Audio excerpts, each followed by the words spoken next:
Now, Vanessa O'Brien is one of the most celebrated explorers of her generation. She's climbed the highest peak in the world, Mount Everest, and dived to the deepest known part of the ocean, Mariana's Trench.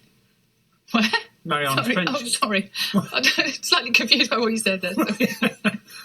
Incredibly, Vanessa's journey as an adventurer began just 10 years ago at the age of 45. Let's take a look.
I'm delighted to say Vanessa joins us now from New York. Vanessa, so good to have you on the programme. You've been from the top of the world to the bottom of the world. What's it like to have achieved such incredible things?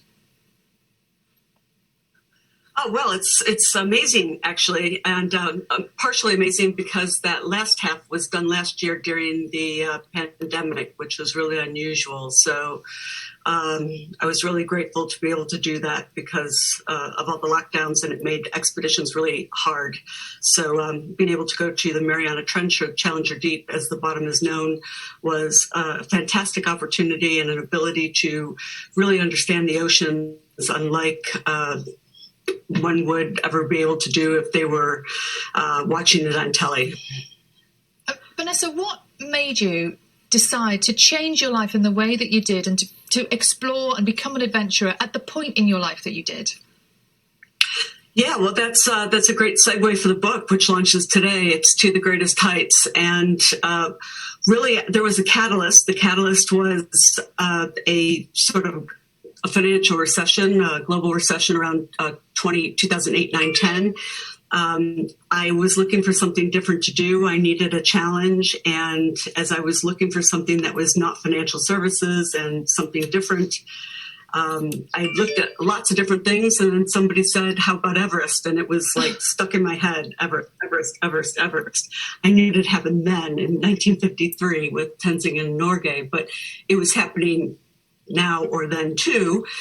The question was, could I learn to climb? If climbing was a skill, could it be taught and therefore learned? And as I go through the book, I take the audience with me. So I'm Googling the mountains together, and we're learning how to climb together.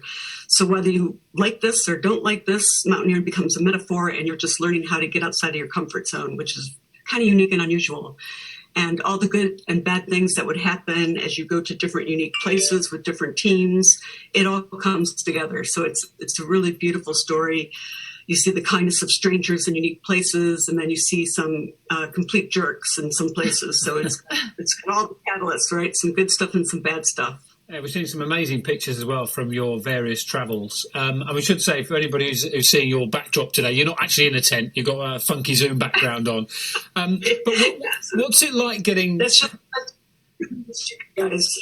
Right, okay. What's it like, Vanessa, sort of coming back to normal life when you've achieved these things, when you've been to the top of Everest, when you've been to the bottom of the ocean? How do you then sort of adjust to normal conversations?